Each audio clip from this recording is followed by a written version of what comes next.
সাম্প্রতিক বন্যায় ও ধসে ক্ষতিগ্রস্ত কৃষক, মৎস্যজীবী, পশুপালক সহ সমস্ত শ্রমজীবী মেহনতি পরিবারগুলোকে পর্যাপ্ত আর্থিক সহায়তা প্রদানের দাবিতে ত্রিপুরা প্রদেশ কংগ্রেসের ডাকে গোমতী জেলা কংগ্রেসের উদ্যোগে উদয়পুর মহকুমা শাসকের নিকট গণ ডেপুটেশন দেয় উদয়পুর জেলা কংগ্রেস। সোমবার দুপুরে কংগ্রেস কর্মীরা প্রথমে উদয়পুর জেলা কংগ্রেস ভবনে জমায়েতে মিলিত হয়। পরবর্তী সময় দলীয় অফিস থেকে মিছিলটি উদয়পুর শহরের বিভিন্ন নানা পথে পরিক্রমা করে।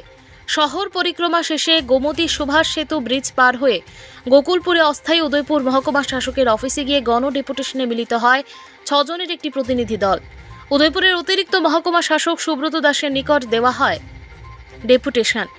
ডেপুটেশন শেষে এক পথসভায় মিলিত হয়ে উদয়পুর জেলা কংগ্রেসের সভাপতি টিটন পাল তীব্র আক্রমণ জানান রাজ্য সরকারকে। এদিন জেলা কংগ্রেসের ডাকে 7 দফা দাবিকে সামনে রেখে যেভাবে উদয়পুরে কংগ্রেস কর্মীদেরকে নিয়ে ময়দানে নেমেছে, তাতে করে চিন্তার ভাঁজ শাসকের অন্দরে। এদিনের মিছিলে যুব কংগ্রেস, জেলা মহিলা কংগ্রেস থেকে শুরু করে 4টি ব্লক কংগ্রেসের নেতৃত্ব এবং কর্মীরা অংশ নেয়। কংগ্রেসের এই মিছিলে যাতে কোনো প্রকারের ঘটনা ঘটতে না পারে সেদিকে লক্ষ্য রেখে ব্যাপক নিরাপত্তা ব্যবস্থা ছিল পুলিশের। গত 1 মাস আগে একটা বন্যায় বিপর্যস্ত হয়েছে রাজ্যের মানুষ, প্রায় 20 লক্ষ মানুষ সেখানে ক্ষতিগ্রস্ত।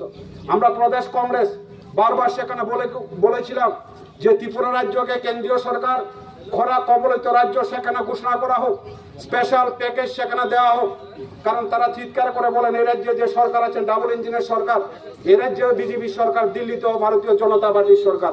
এই ডাবল ইঞ্জিনের সরকারের শাসনে এ রাজ্যের মানুষ কেন্দ্রীয় সরকার থেকে আজ পর্যন্ত 1 টাকা সেখানে অনুদান পায়নি, 1 টাকা অনুদান পায়নি। রাজ্য সরকার 564 কোটি টাকা সেখানে বরাদ্দ করেছে।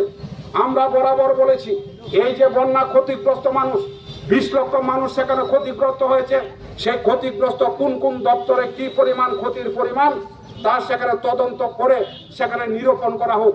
রাজ্য সরকার আজ পর্যন্ত সেখানে সেই তদন্তের সেখানে করে মূল ক্ষতিপূরণের টাকচার রাজ্যের মানুষের কাছে সেখানে জানাতে পারেনি।